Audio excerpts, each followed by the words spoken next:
पूज्य गुरु घासीदास बाबा जी के संतानयन। परम पूज्य गुरु घासीदास बाबा जी के संतानयन। सतनामी के बेटा अंजन छत्तीसगढ़ के शानयन।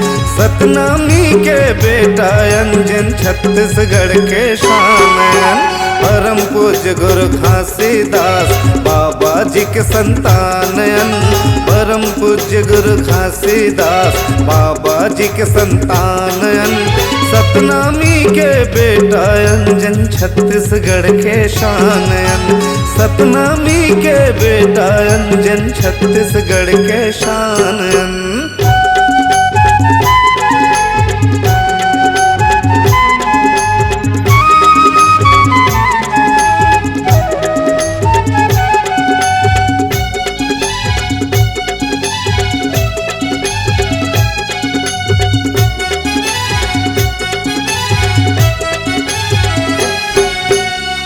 मनखे माँ हम भेद नहीं जाने।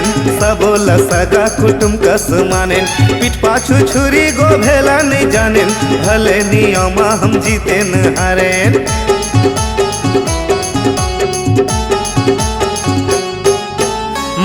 मनखे माँ हम भेद नहीं जाने। सबोला सगा कुटुम कस माने। पीठ पाछू छुरी गो भेला नहीं जाने। भले नियमा हम जीते न हारे। राजा गुरु बालक दास के हम तो जी संतानयन। राजा गुरु बालक दास के हम तो जी संतानयन। सतनामी के बेटा अंजन छत्तीसगढ़ के शानयन। सतनामी के बेटा अंजन छत्तीसगढ़ के शानयन।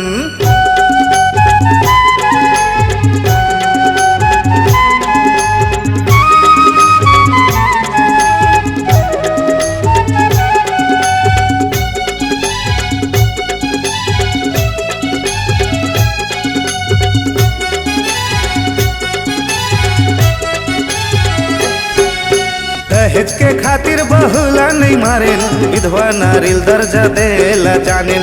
बेटी बेटा ला पढ़ाएन लिखाएन। देश सेवा बर नौकरी में लगाएन।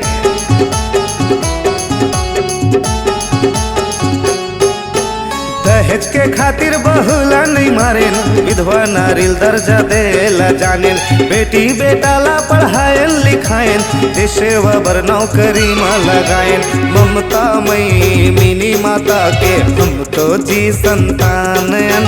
ममता मई मिनी माता के हम तो जी संतानयन।